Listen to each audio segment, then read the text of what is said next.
Evangelicals are basically praying to saints like Catholics too, even though they mock it and imply that Catholics might be going to hell for it. Hi, I'm Jeremy. I'm a deep skeptic, also a pastor. When I was growing up in evangelical circles, I was taught that when Catholics prayed to saints for something like healing, that they were asking that saint to heal them. And what they taught me was that was idolatry, and that idolatry, puts you in danger of hell, among other things that Catholics do. And then in high school, I started dating a Catholic and went to a Catholic youth retreat and discovered actually what was going on when they were praying to saints happened in my evangelical church every single week. And now as an adult, I realized that it's something that many humans do, even if they're not religious. When Catholics light a votive and pray to a saint, they are asking somebody in heaven not to act on their behalf, but to go to God and ask God to intervene in some way in the problem that they're having in their life. That's what's happening. But you can imagine that it's important, if you're trying to get somebody in heaven to talk to God on your behalf, that you need to really make sure that they're in heaven and God is listening to them. And look, I'm not a Catholic, so I know this is probably an oversimplification. But basically the process is somebody dies who's lived a widely regarded holy life. And then a person or a religious organization asks the Vatican to begin the process of seeing if they are actually in heaven and God is actually talking to them. That process is called canonization. So that's step one.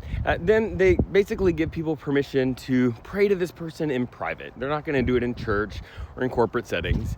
And as people pray to this person in private, they need 2 verified miracles of basically God intervening on someone's behalf after that person asked the person who has passed, the potential saint, to talk to God on their behalf. And once they have sort of verified that that person is in heaven and that God is basically listening to them, then they make them an official saint that all Catholics can pray to. And Mary is kind of a special case because she's Jesus's mother, and there's this idea that, like, could Jesus turn his mother down if his mother actually asked him to do something?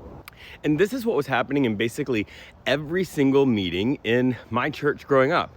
We would share prayer requests and we would ask other people to pray for us, to pray to God and ask God to do something, to heal us or our grandmother or comfort us or whatever it was. But we were doing the same thing. The only difference was these people were on earth and not in heaven. But this is something bigger, more human. Many people I know that have had a loved one that has passed will come to some point in their life and they will call out to the open air and say, "Grandma, if you can hear me, I could really use some support right now." And I know so many people that have stories of feeling the presence of their grandmother, or being having a sense that that person is there with them or is maybe even doing something on their behalf. Bottom line, if asking someone to talk to God on your behalf is idolatry and puts you in danger of hell, then it's not just Catholics that are doing that. It is all Christians I have basically ever met that are engaging in idolatry and in danger of hell.